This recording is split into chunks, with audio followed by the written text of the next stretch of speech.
میں زیادہ لوگوں کو، مکے کے لوگوں کو جانتا ہی نہیں تھا، جو کہ میری ڈیوٹی تھی گھر میں کام کرنے کی، اور مجھے سخت سزا ملتی تھی امیہ بن خلف کی طرف سے۔ بلکہ تحقیق یہ ہے کہ یہ عبداللہ بن جدعان کے غلام تھے۔ امیہ بن خلف نے تو جب انہوں نے کلمہ پڑھا تو پھر خریدا۔ عبداللہ بن جدعان کہنے لگا میں فارغ نہیں، آپ لے لیں، آپ اس کو سزائیں دیں۔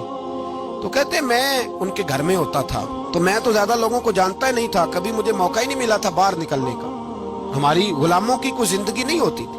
حضرت بلال کہتے ہیں ایک دن مجھے بخار چڑھ گیا بڑا تیز، میں لوگوں کو جانتا نہیں تھا، فرماتے مجھے تیز بخار چڑھ گیا تو ٹھنڈ بڑی سخت تھی، میرے مالک نے مجھے کئی کلو جوں دیے پیسنے کو چکی پہ۔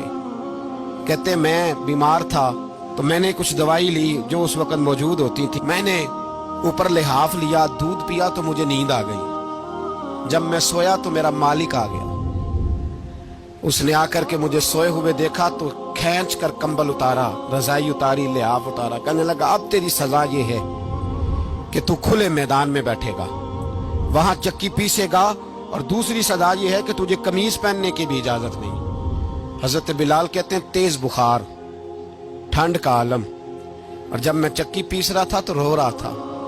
سیدنا بلال حبشی رضی اللہ تعالیٰ عنہ فرماتے ہیں میرے دروازے کے قریب سے رسول پاک گزرے اور مجھے ہائے ہائے کرتے دیکھا تو دستک دی۔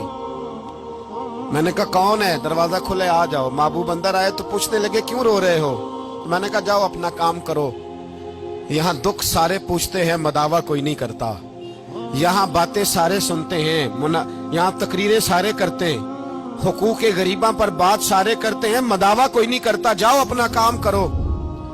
کہتے ہیں میں نے سخت جملے کہے، معاذ اللہ، حضور چلے گئے، اور جب حضور جا رہے تھے تو میں کہہ رہا تھا بس جا رہے ہو نا، میں نے پہلے ہی کہا تھا جاؤ۔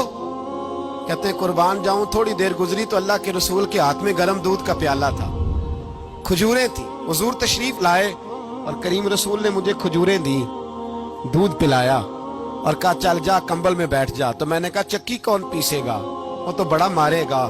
کہتے ہیں لوگو اس نبی کا میلاد اور معراج بھول نہ جانا، اس رسول پاک کی محبتوں میں کمی نہ آنے دینا، اس محبوب کا نعرہ ساری دنیا میں لگا دینا۔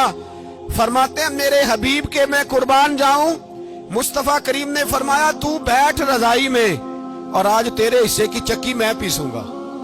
کہتے ہیں ساری رات حضور چکی پیستے رہے، ساری رات۔